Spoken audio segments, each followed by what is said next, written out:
Une baisse ou un arrêt de l'hydratation vaginale, causant ainsi de l'inconfort, voire des douleurs, c'est de ça qu'il est question. Bonjour, je suis Coach Ben, sexothérapeute. Aujourd'hui, je viens parler d'un sujet tabou. Un fléau qui est en train de rogner petit à petit la joie et le bonheur chez la femme. Il s'agit de la sécheresse vaginale. Le vagin est conçu de manière à rester humide et hydraté par la muqueuse vaginale. La sécheresse vaginale correspond à une baisse ou un arrêt de la lubrification ou de l'hydratation qui permet au vagin de rester humide. Elle crée ainsi une sensation de vagin sec associée à un inconfort, voire des douleurs.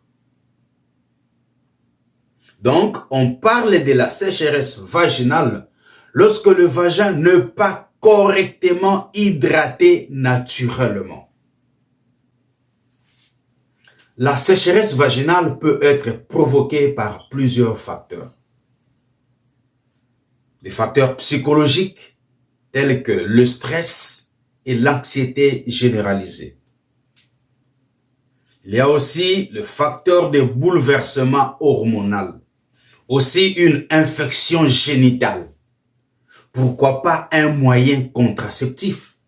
La baisse du taux d'estrogène qui sont chargés de maintenir l'humidité nécessaire du vagin. Une perturbation de la flore vaginale, pourquoi pas? Les pores des vêtements trop serrés. Des soins intimes trop agressifs. Une irritation de la muqueuse vaginale. La prise d'alcool, du tabac ou des drogues. Aussi certains médicaments tels que des antidépresseurs, des tranquillisants et certains somnifères. La sécheresse vaginale se manifeste par un manque d'hydratation du vagin. Cela se remarque par une rougeur au niveau des organes génitaux externes, des démangeaisons, des irritations ou de l'inflammation locale, de douleurs pendant les rapports sexuels, aussi une diminution de la libido.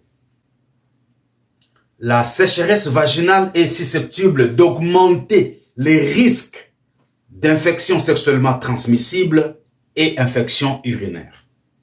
Il y a aussi un risque augmenté de développer un cancer du col de l'utérus. Et pourquoi pas un grand risque de complications gynéco-obstétricales.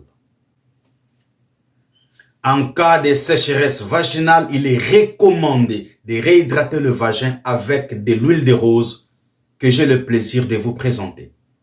Il est aussi recommandé de s'asseoir dans un bassinet d'eau avec glaçons pendant 15 ou 20 minutes et c'est 2 fois par semaine. Pour prévenir la sécheresse vaginale, nous recommandons une bonne hygiène locale mais pas trop fréquente. Aussi, ne pas utiliser des produits trop agressifs. Évitez de se doiter pendant la douche intime. Portez souvent et régulièrement des sous-vêtements en coton parce que les nylons accumulent de la chaleur.